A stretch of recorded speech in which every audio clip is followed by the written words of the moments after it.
lead specialist on housing for UNHabitat. And a very warm welcome to all of you, physically or online, to this networking event we are co-organizing with Think City, our partner, in the framework of the Malaysia Urban Forum. So we are really delighted of this partnership with Think City, but also with the government of Malaysia and Urbanice to be able to have this event. We are going to focus the session on one thematic that is very dear and central to our mandate at UNHabitat, working on housing rights, particularly on building social resilience through housing renewal. And of course, this discussion will be framed in the very specific context of the pandemic. And it's also a follow-up to the special session we have had yesterday with eminent speakers, but also including the managing director of Think City, Dr. Hamdan. And yesterday we already shared lots of thoughts about the centrality of housing policy and housing rights in the Malaysian society and cities, local governments, and how housing can be a central response to the COVID-19 crisis. But beyond that, beyond seeing numbers in terms of affordability of housing, in terms of provision of new housing units, in terms of construction and the production of housing as such, we also focus the discussion a lot on the importance of quality housing. Quality housing, people's well-being, people's right to adequate housing, and also the necessity to have a participatory approach to housing provision. This thematic is very central to UNHabitat's mandate, and for us, we hope that this networking also session will be an opportunity to come back on this discussion. We have engaged with the government of Malaysia in the framework of a joint project under the UN Development Account to promote housing policy, public policy practice, and evidence-based housing policy. This project is a global program that is coordinated by UNHabitat together with Malaysia, but also with 3 other countries around the world, with Angola in Africa, Bulgaria in the European Union, and Paraguay in Latin America. So through this program, we really try to understand the different lessons and practices from countries and how to champion these good practices or lessons learned throughout the different regions to improve the housing provision for people everywhere in all cities. So we are also very thankful to the partnership with Think City. Earlier this year, we produced a paper, a joint paper that we shared with our partner that was focusing on the central role of housing to really bring a response to the pandemic and to bring more resilience for the future of cities. So I also look forward to the discussion and see how we can build on the findings of this paper. But above all, for us, this session will be an opportunity to see the importance of ensuring housing affordability in the process of urban and housing renewal and urban regeneration, and particularly in the current context. It's always an opportunity to talk about urban renewal, to reshape the center of cities or old housing stocks, but this should not be done to the detriment of the people, and also not increasing the cost of housing for the most vulnerable. So without further ado, I'm going to give the floor to the 3 eminent speakers that we are very pleased to welcome today. We are here together with Madame Uta Dietrich from Think City. Uta is the lead specialist at Think City on social resilience and urban health. And Uta is actually going to present the first presentation of this session. Uta, I give you the floor. You have 10 minutes before I give the space to Jeff and Mike for their presentation. Thank you very much to all.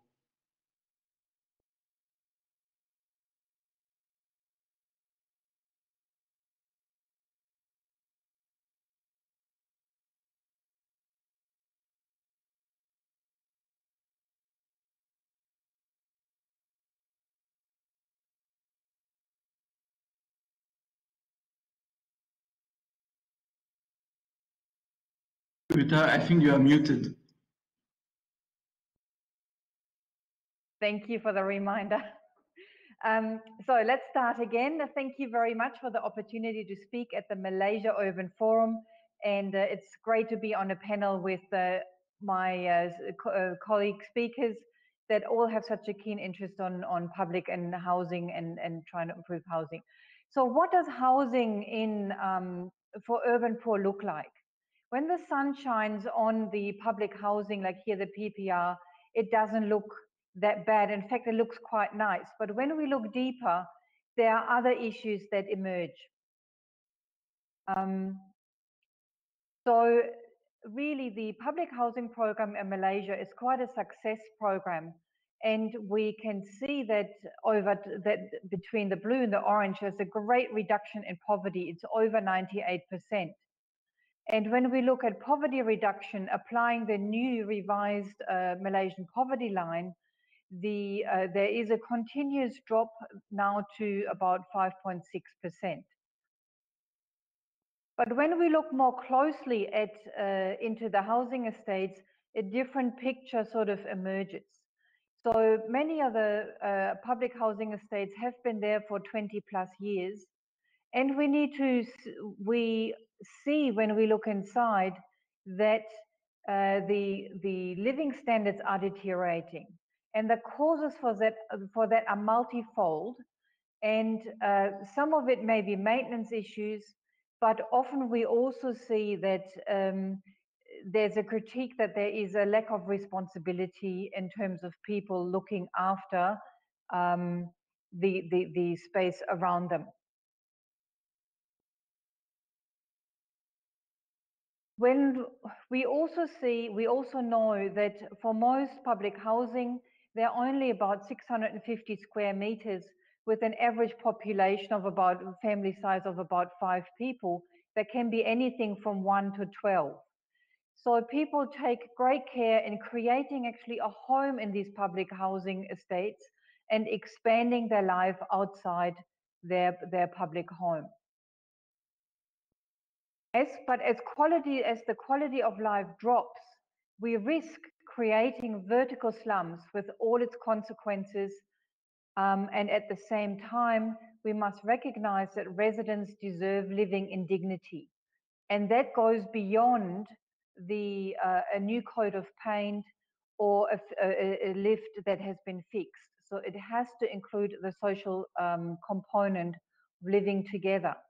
But also on tailoring interventions. COVID-19 has really highlighted the vulnerabilities and the lack of resilience of this community.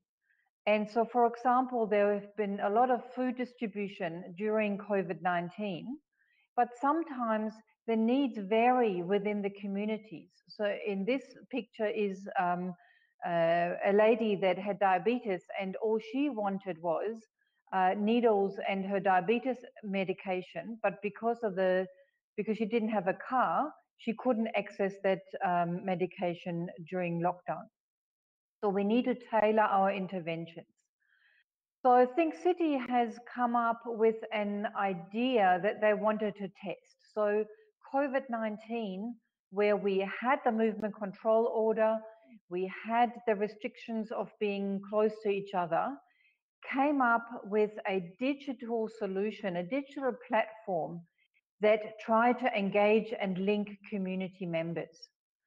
This app or this digital platform has very tight eligibility function and verification processes to make sure that the person logged on is in fact the person they are.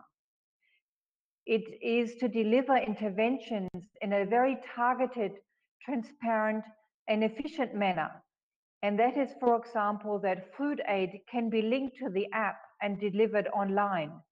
Transparency is assured through back-end time stamping of different events taking place. The metadata behind this app provides then community insights that can be used to inform programming, tailored program at a specific place or pooling the data, providing insights that can be used for policy development. And of course, we looked at how can this program be designed to scale up easily across the state or nationally.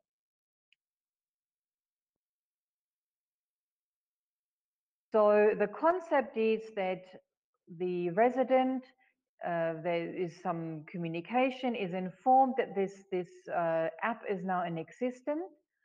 They download the app, answer a set of questions that are then analyzed.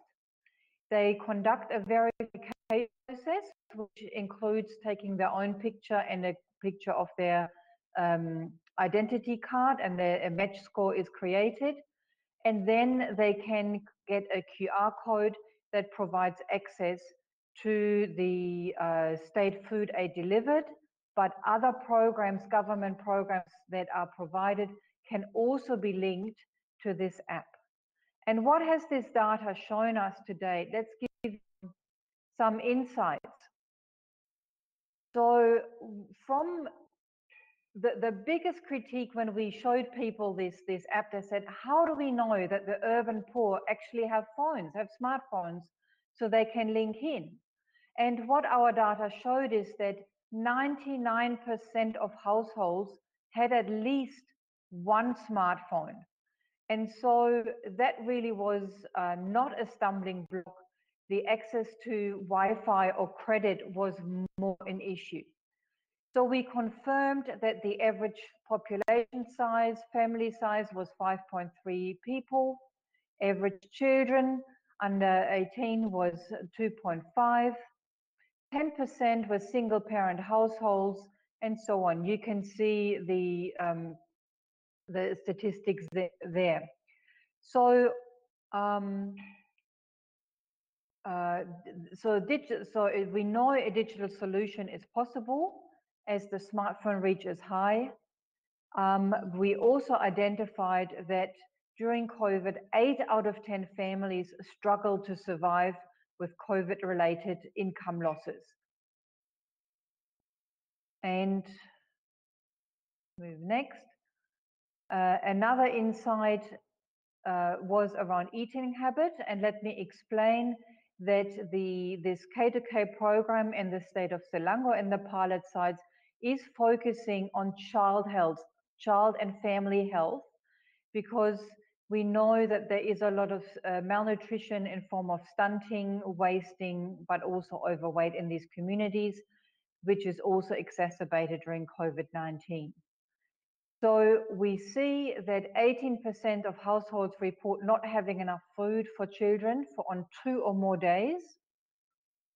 65% of households report buying less or cheaper food. So again, we're going probably into more processed food, reducing the nutrition intakes. And 47% of households spend less than 100 ringgit per week. 100 ringgit is about $20. So at an average family size of 5 people, you can easily see that only the cheapest type of food can be provided. So the insights, what does that show us? So when the income is already low, and the families are affected by COVID, it means that the number of meals reduce and the quality of food reduces. And when we look at where people purchase food, it adds up to more than 100 because 2 options were possible. We can see that the greatest potential to stretch their few dollars further is through online shopping. So by providing bulk food through an online app like the K2K program, food can be purchased at bulk at a cost lower than they can purchase otherwise. So when we look at building social resilience at public housing, we need to look at, when we look at housing renewal, is to have a strong focus or equal focus on social resilience. through addressing three key aspects. One is the cost of living, the other is the standard of living, and the third is improving local governance. So the cost of living is reduce the food cost through an app like K2K, and to increase income opportunities that are created locally to also be available to the single family households. The standard of living is we can improve through the livability, which includes looking at the upgrading of public spaces and other infrastructure, but also to increase the social capital of communities and provide reducing the access barriers to existing programs for these urban poor, but because of low digital literacy or just other variants, often access is difficult. And in terms of local governance, there is a great opportunity to improve effectiveness of building management and increasing a more democratically elected membership that facilitates work on site and enhance social accountability. So there may be opportunities that help or involve the community in monitoring contracts, maintenance contracts, and the like. So together, cost of living, standard of living, and improving local governance is building social resilience. And if that is then combined with housing upgrades, is a pathway forward to build resilience and to rejuvenate public housing in Malaysia and beyond.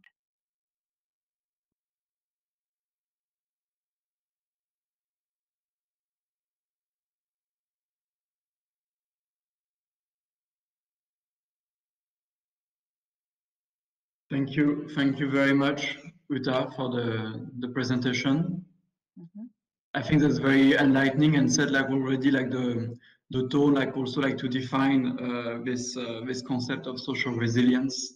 You know, I take note of like this three aspect that you mentioned. That's also like very interesting from the point of view of our work at UNHabitat. So, everyone, and I like this concept of health and happiness. I think that this is like very important also in this analysis. I saw that my colleague Julia is also requesting, since we're online, participants to share their questions on the chat. Please do so. We'll take a set of questions at the end of the free presentation for the presenters. Thank you. Mr. Fang, I'm going to give you the floor. Very warm welcome. Thank you very much to accept like your to participate in this event. We're very honored, Jeff, for your presentation. You are a specialist in community development, especially in B40 urban areas, and you are advocating for good governance in local governments. I see that you are also very active at local level, and you're an entrepreneur. So we'll be like very interested to have your thoughts and your insights on this very important issue. Thank you very much. Thank you very much, Christopher, Uta, for the invitation. It's indeed an honor and a privilege to share with you this afternoon. I'm particularly interested and excited about your title, Building Social Resilience Through Housing Renewal. Every time we talk about housing renewal, we tend to talk about the physical side of things, but really just the very fact that we are conscious that it's the social aspect of it that's pulling us down does help a lot. We have seen state governments spending so many millions year after year because many of the housing estates, like what Uta have said, have turned into vertical slums, and millions are being poured in. But I've seen millions being poured in. Everything looks very nice for 1-2 years, and then the degradation comes again. So it is the social part that is really pulling us down now as well. But only trouble is building the social infrastructure takes more determination than spending money on physical infrastructure. So I'd like to spend a bit more time about the social infrastructure. Number one is unity. Most of the problems that we are facing in B40 areas is about unity. And this is not very helpful when we've got 3 organizations operating in B40 community. And most of them are, first of all, resident associations, which is actually regulated by the Registrar of Societies, but facilitated by the local council. That is one organization. The other organization is the Rukun Tetangga, and that is under the Unity Department. And the third one is the Building Management, which is administered by the City Council Commissioner of Buildings.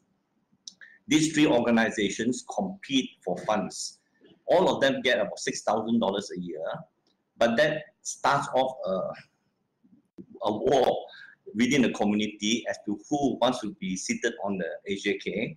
And once you sit on these committees, you also are able to go to corporate companies and all and ask for funds. Transparency of funds is an issue there. But you find there's a competition between these 3 organizations, and as a result, things are really quite turbulent. So without the unity, it is really very difficult.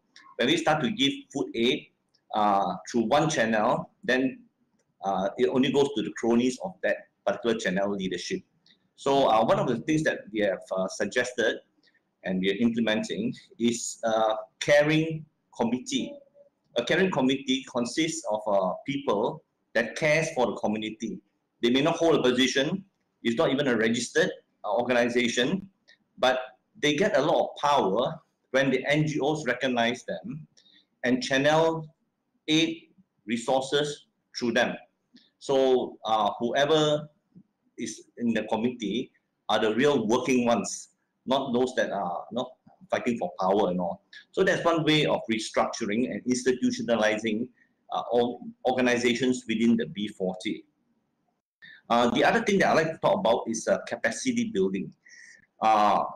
In a big B40 community, normally you find that there is reflective of the nation, a lot of apathetic residents, people who complain saying that they are not living in a good living condition, but they will not do anything about it, nor find out how to get involved in that. But at the same time, they have also got pressure of economic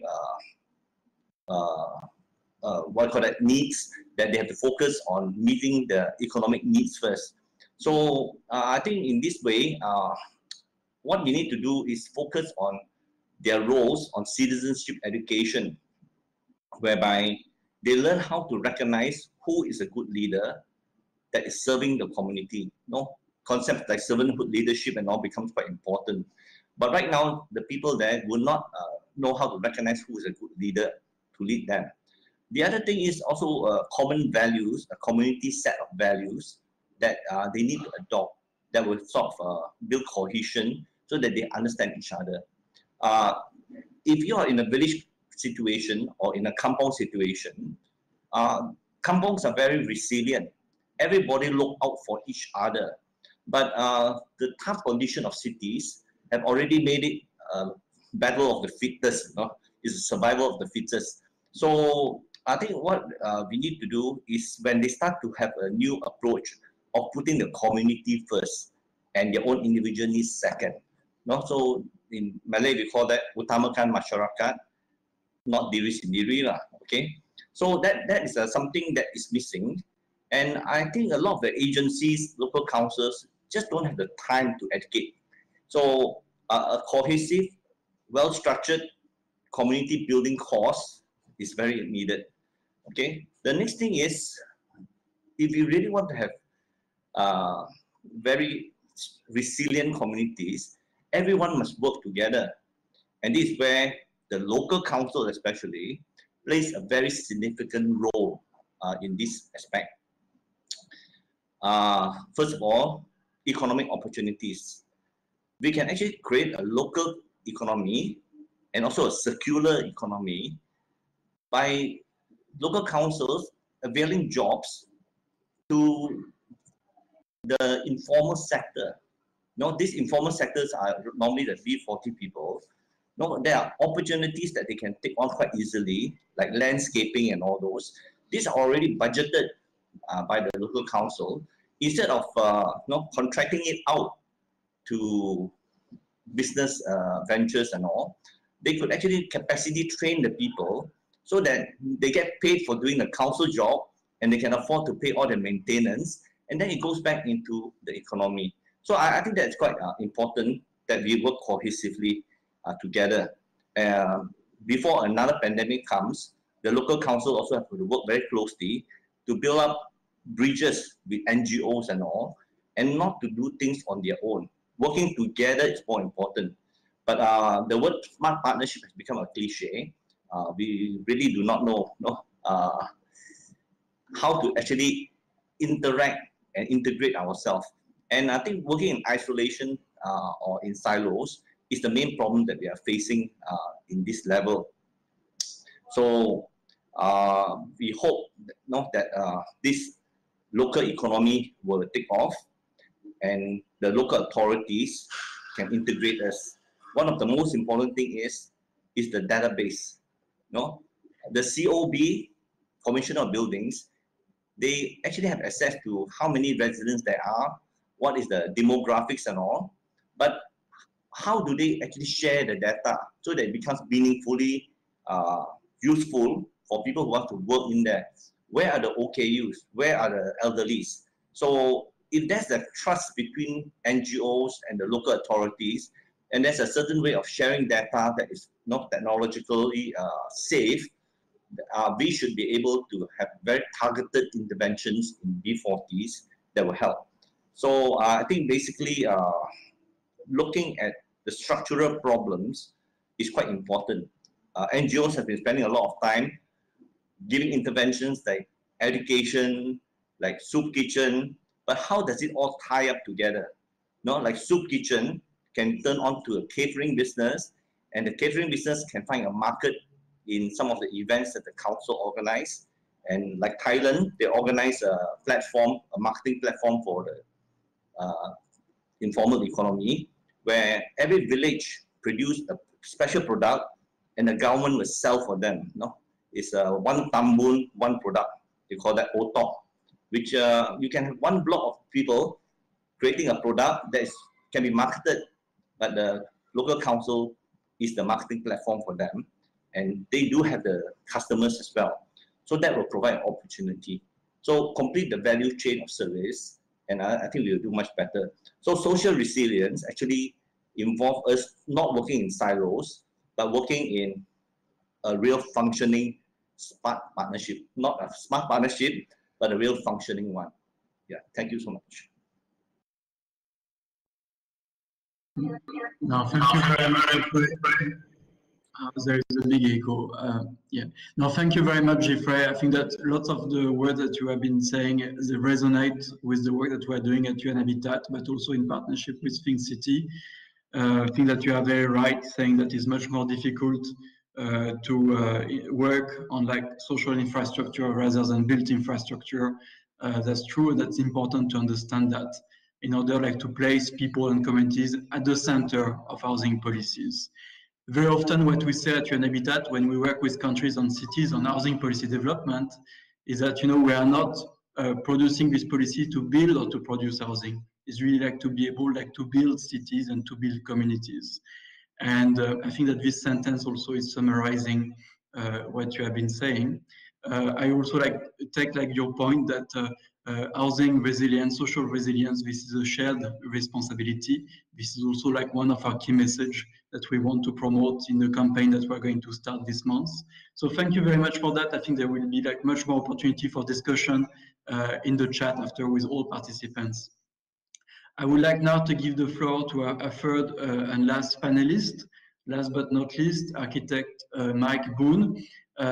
Architect Boone, I mean, I'm very curious to hear more about your work because I was very interested to read your profile like and all this focus and emphasis you place on traditions and like local architectural design. This is like something really key, and very curious to see how this architecture can really like help the social resilience of the housing sector. Thank you, Mike. I give you the floor.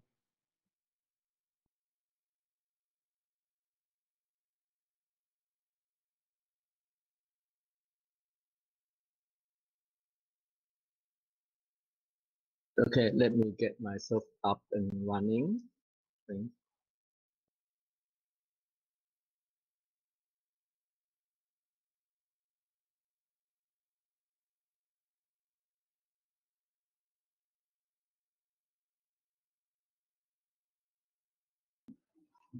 So you should see my screen on already. Hello.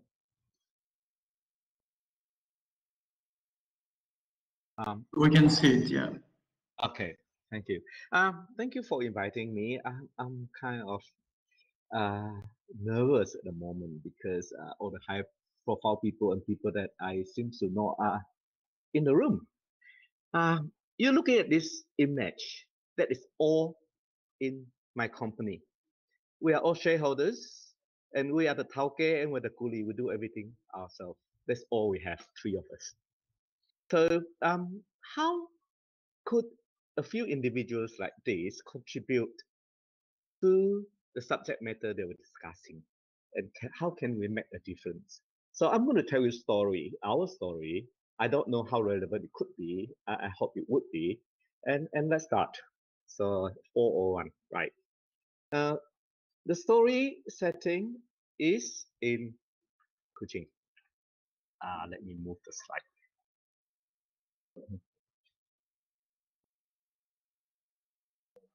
Okay, so the setting is in Kuching City, the capital city of Sarawak, where people happily living in shophouses, in kampong farmhouses around the city before, until the first acute housing shortage after Second World War. Then the municipal council actually addressed that issue by building the first social housing on 15 acres of land in the city center, adopting the same concept and design from Singapore. It's actually designed by a Singaporean architect. About 10 years later, another agency developed another scheme called Kenyalam Park Housing Estate.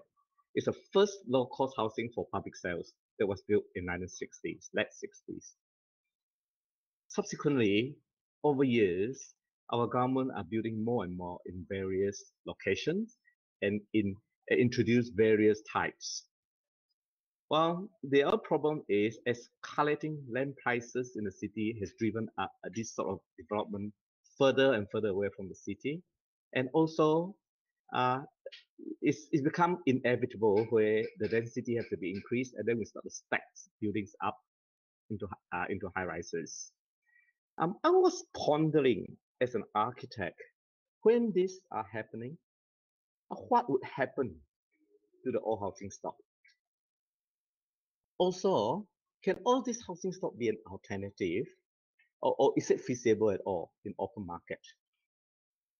With all these questions, it prompted me to revisit Kenyalam Park. That's where I grew up. Let's look at Kenyalam Park as a place. It has a well-established community and has strong identity. And in my opinion, as an architect, the planning and architecture design will stood the test of time.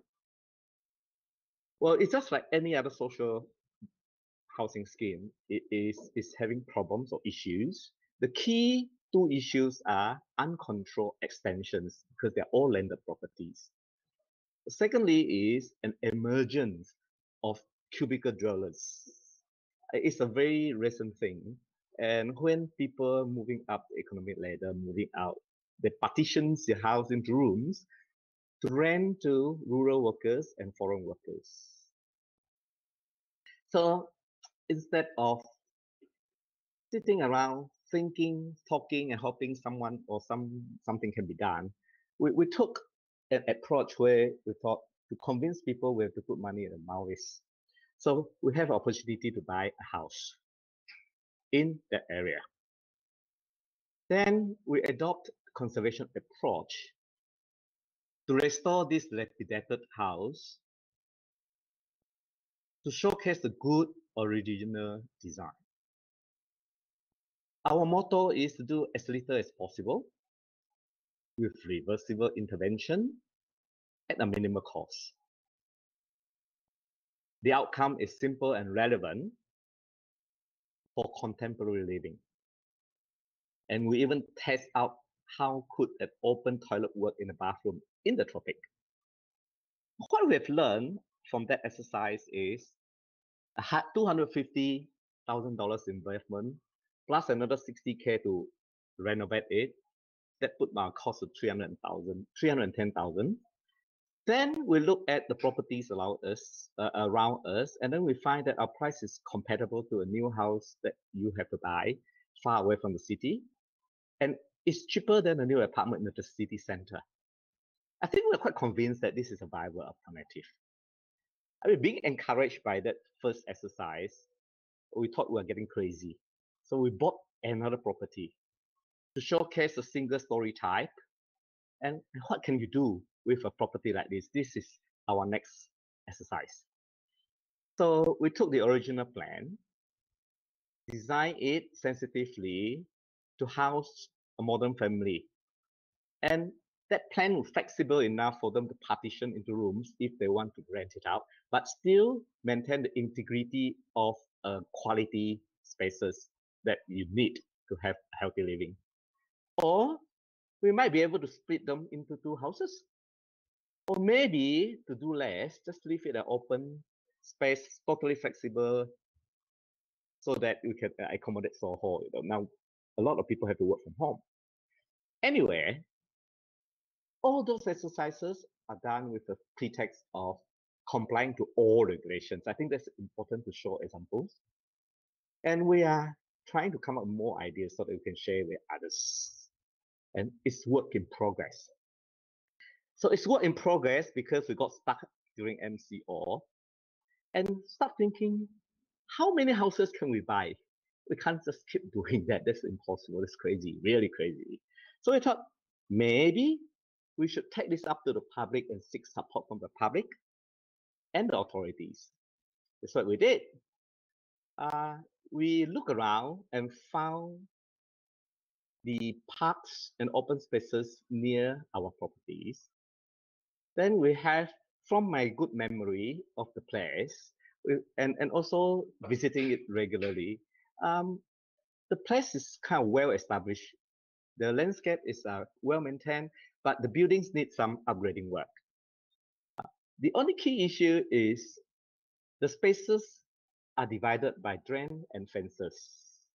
And we look around, we look further, and we're quite pleased to see that the local residents actually take ownership and use land in front of their house and start to plant and maintain them. But we also get a bit worried when we see things like this. It's kind of things that is good, the spirit is good, but maybe we need to manage it somehow before it go out of hand. But anyway, all this, to us, we see opportunity. So it gave us opportunity to propose in urban park regeneration program in exploring the versatility of the place to sustain a vibrant community. And we are hoping to introduce a project to engage the community through the process of design and implementation. So we pitched this idea to our mayor of the Bandaraya, Kuching Selatan. Well, the mayor has a very open mind. He accepted our challenge and decided to support us. So then we move on to look really hard into what we have at hand. And the parks are fragmented. They are kind of located in different pieces of land. So the first thing we do is to talk how find ways to integrate the spaces, improve the pedestrian network, and also look at the usage patterns and try to reorganize them to enhance the place so that we can do something very quickly with impact. Then the effect is a 10-acre urban park. With this urban park, we have open lawn, extended footpath systems, connecting bridges that also serve a shelter. I think this part is most interesting. When we work on projects like this, we have to keep reminding ourselves that we are not there to take anything away from them. So we are actually looking at the usage pattern, and we're looking at what they have and build on it. So we found this tract of a lamp of orchards actually planted over 10 years by a few residents. Then we expanded this orchard. In addition, we created a continuous planting strip as community garden so that they can actually plant on the planting strip, and we formalize it for them. So ultimately, we're thinking maybe we should set up an urban farming center in the old park to support the community. So this idea is accepted by the Minister of Local Government and Housing, Sarawak now. And MBKS, the City Hall, has located funds to implement our plan in stages. And we are tendering for our first package today. It just went out. Ultimately, we hope what we're doing is catalytic in nature. That we kind of try to spread it to eventually recreating the network of open spaces envisaged in the original plan. So we don't know how far this will lead to, but we definitely know we are getting somewhere. Thank you.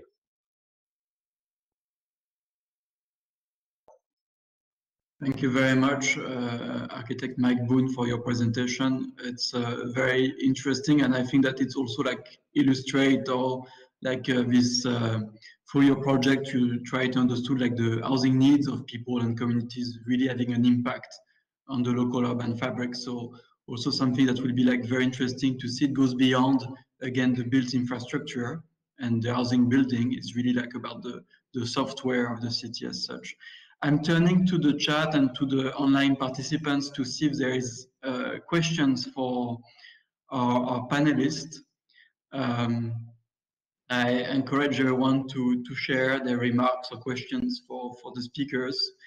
Meanwhile, maybe I share something with you. I mean, this is a bit in light with the special session we had yesterday with the Ministry of Housing and our Executive Director at UNHabitat. Through like your experience in Malaysia, in the housing sector, what do you think will be like the lesson learned from the current crisis, with COVID-19? How do you see that this crisis has impacted the work that you have been doing and what you have so far understood about people housing needs and the resilience of the market? Is it something that maybe you would like to react on this one, like, because I know that this is also like a joint area of work between UNHabitat and Think City, so perhaps you would like to say something about that. Thank you. I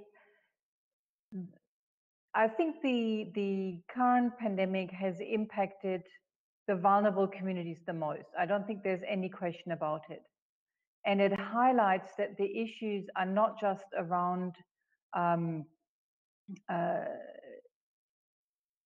what it highlights is the opportunities to take at the moment. So in terms of the resilience of the community, we need to affect not just through the sanitation infrastructure, but also finding ways of looking at housing renewal and tailoring to the different communities. So at the moment, as I said, it's the same housing square footage, whether there's one person living in it or 12. So when we look at housing renewal, how can we tailor and offer opportunities to maybe combine a couple of apartments or flats for larger type of families, so that we have opportunities to provide more social distancing, to improve mental health when people have to stay closer at home. I think the issue, Mike, you highlighted examples from housing, but also from public spaces, green spaces. So I think there is great opportunity to expand the small housing space into the public space and upgrading public spaces, making and utilize them for the community. So whether that is just, again, the nature mental health link, or whether that is the circular economy model, Jeffrey, that you highlighted, where if we established urban farms on public housing estates that then are not just providing food for the community, but maybe providing jobs by value adding to the produce, so that you might have the healthy cafe on site, or you grow basil that is turned into pesto that can be sold in shops. So there are all types of different opportunities in making the space more versatile and tailoring them to the community need. And get, like in our own case with the K2K app, I think now the pandemic highlighted and it has been speeding up the process of a more digitalized community. And the risk is that the urban poor community is left further behind through the digital divide. And there is a great, not just need, but desire by the community to be engaged and be not left behind. Thank you. No, thank you very, very much, Uta, for that. I don't know if like Mike or Jeffrey, you want to add on this aspects. Mike, have you seen like some changes like in your project in terms of architecture design, of like in terms of people's interest, or is it something that you have been also like trying to adjust and to integrate in your design project?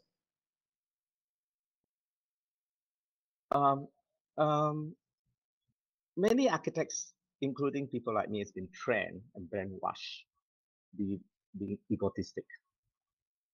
And I also feel that we sometimes do things like we're God. We do things and believe in what we're doing is good for people. So this MCO actually kind of make us rethink.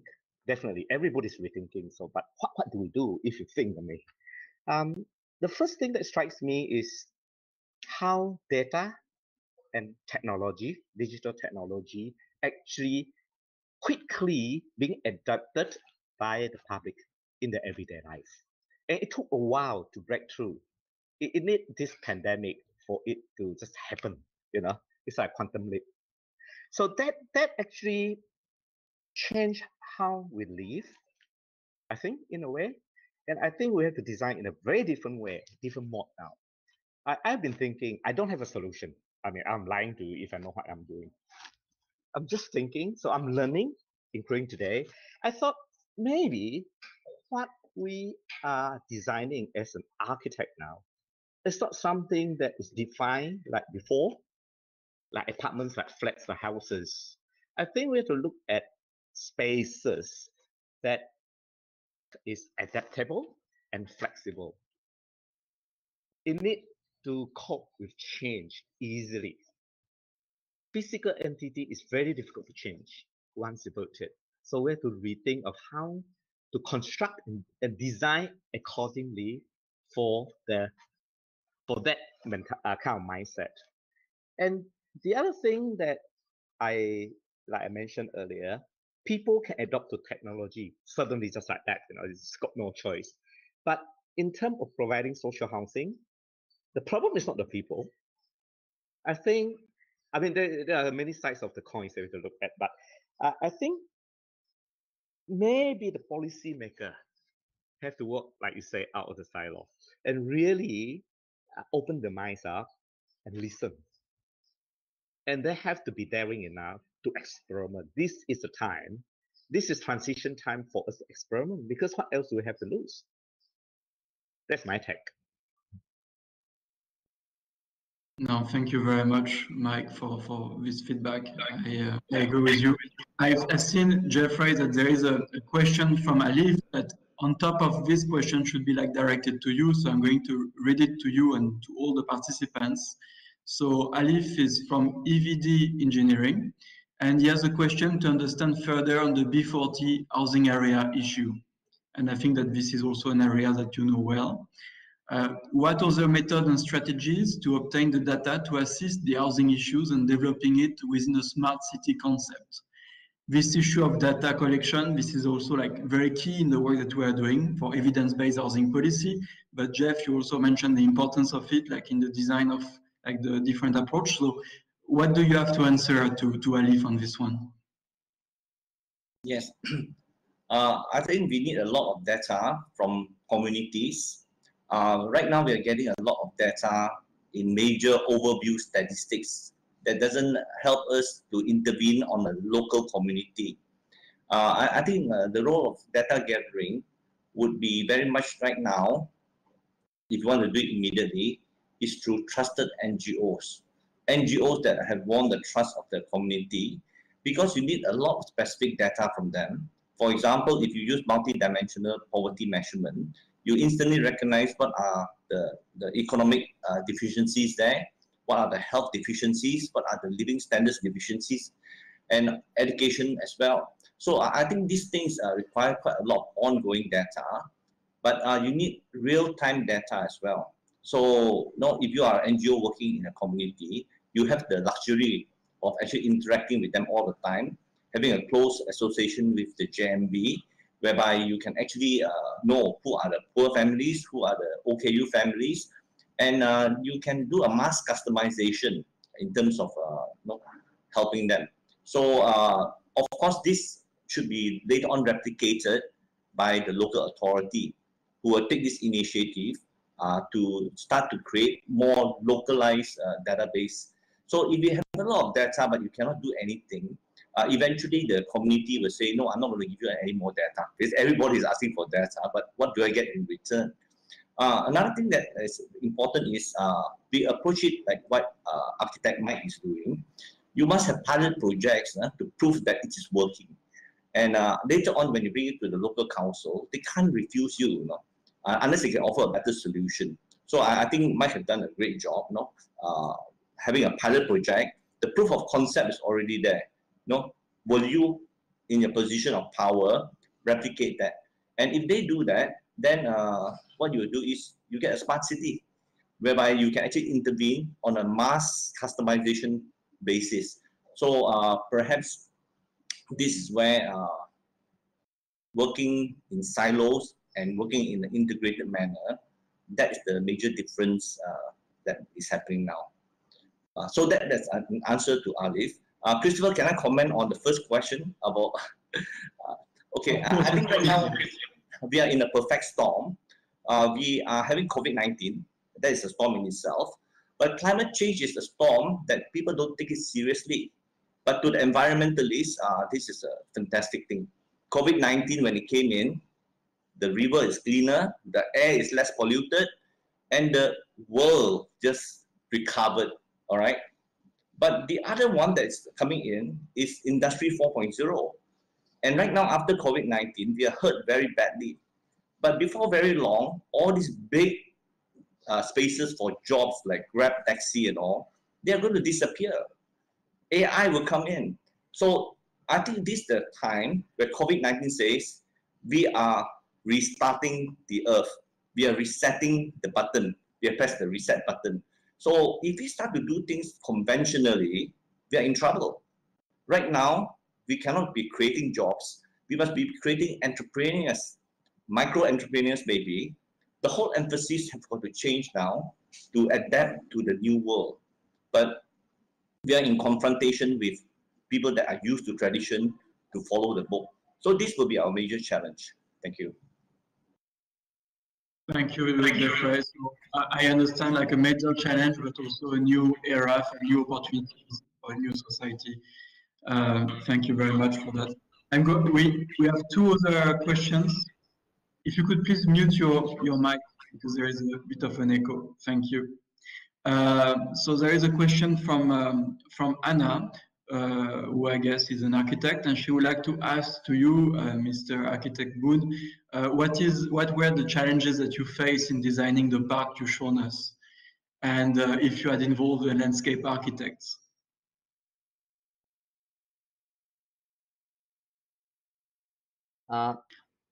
You're asking about the design of the park? Yeah. Okay. There's no challenges, actually. It's just fun.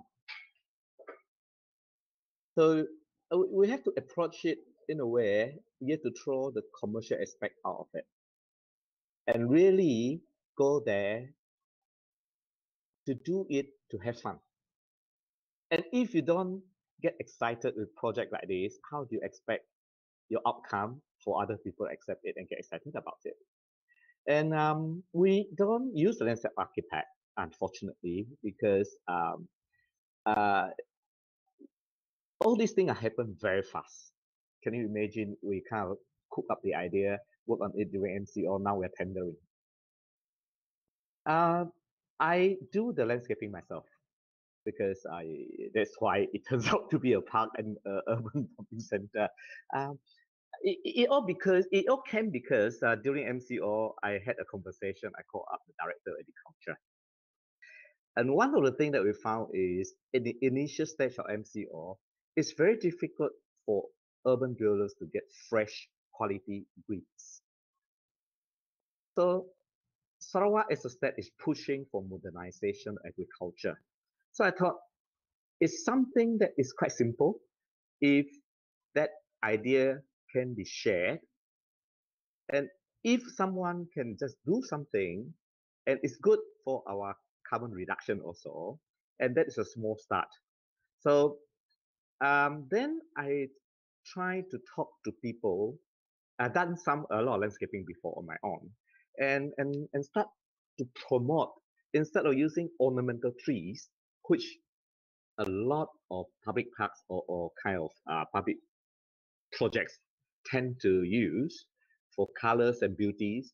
And why can't we use edible vegetations for landscaping? I mean, Seksan, many years ago, a friend has pioneered the use of local species from jungles for landscaping rather than using imported species. And he's also started the kebun-kebun, all those, we all know that. That is an inspiration to me. And that's why our landscaping now, I don't use ornamental plants. I design, what I'm providing, I'm not designing, I'm providing is an open system. We turf the ground, till wherever we need to, and create planter beds and put in the planting medias. And we use that as an opportunity to develop the engagement programs. That is the way how we try to get the local community to buy in. I don't know how to do it yet. I'm still thinking. I haven't got to that stage yet. But this is the plan. And what we wanted to plant is like a vegetable kitchen garden, right? Herbs, lemongrass, langquas, and fruit trees. Then people start to question, oh, people steal the fruit. But we are not doing an orchard to make money, to sell the fruit, right? It's landscaping. So if they want to steal the fruit, let them steal. But if you have a strong neighborhood in a places like Kangalam Park, people are watching the spaces all the time. When you walk in as a stranger, if you're not familiar, people will pay attention, they will watch you. So I think that design is good in a way, and I'm experimenting with things. And I think it will work. We have to give faith to human beings. So I hope that answered the question. Thank you very much, Architect Boone, for your feedback. I think you did answer the question very well. And there is a last question, but I will take it for me, also for the closing. And I want to really thank you all very, very much for your contribution, or for your different perspective, because you brought 3 different perspectives to this thematic, to this session. It triggered lots of thinking, at least on my side, on the side of my colleague at UNHabitat. And I think it's going to bring like a lot of value added to the partnership we have with Think City. So a big thank you. It was a pleasure to meet you. And I hope that we will have the pleasure to meet face-to-face very soon. I met Uta recently in Abu Dhabi at the World Urban Forum, but I haven't met the two of you, so I would be very interested to meet you. Thank you very much. I see there was a question from Amelia, who is asking about the grace period for housing moratorium that will end this September in Malaysia. What impact will this have in terms of housing demand and supply? And what step can local governments take to facilitate the resilience of both the market and end users? I mean, it's an interesting question, and I think it's a very central question because this is really something that all countries around the world, at least most countries around the world, and cities particularly, are facing. And this is really at the core of our work now at UNHabitat, especially when we are working like to promote and protect the right to adequate housing. We have seen all these policies and initiatives with like quite an excitement, you know, like to protect the rights of tenants, of home ownership as well, like to protect people when they were losing their income and not able to stay in their place. But how can we transform these temporary measures to longer term measures and social protection for households? So I think that there is no straight answer to that. But in our closing remark with Think City, we also would like to work together with national government and like regional governments in Malaysia together for like more sustainable solution in the design of like localized housing policy and housing innovation to better understand like the needs of households and their access to housing. I remember very well a discussion we had at the beginning of the pandemic in a virtual workshop with the special rapporteur on the right to adequate housing at the time. And the special rapporteur on the right to housing, she says, well, we have been advocating on the right to adequate housing for many years, and everything seems to be very impossible to implement. But now it's not even a right, it's an economic and social necessity because people are requested to stay home, like for sanitary reasons. So how can we, like, we demonstrated that for the economic growth and like social development, we were able to address this right. How can we sustain that on the long run? I think that's an interesting challenge, but we are ready to take it up. I also want to conclude that Habitat is very busy at the moment because from next week is like Urban October. On the 5th of October, next Monday, is the World Habitat Day. Very important day for us to promote the right to adequate housing, but also human rights in cities. So I want to invite you all to join us and celebrate this very special day and month. We are going to advocate that housing is a shared responsibility. It's not only like the responsibility of governments, but it's also like an opportunity to engage with communities, with households, with people, to really like have common answer, to better understand what are the needs of people, and to have like public policies that are really like fitting the needs of people. So, you know, this is really like my main message to conclude this networking session. We would like to work together with all partners and with Think City in Malaysia to really like promote housing as a shared responsibility in Malaysia, but also like to share all the good practice from Malaysia with the rest of the world. Thank you very much to all, and have a good rest of the day. Thank you.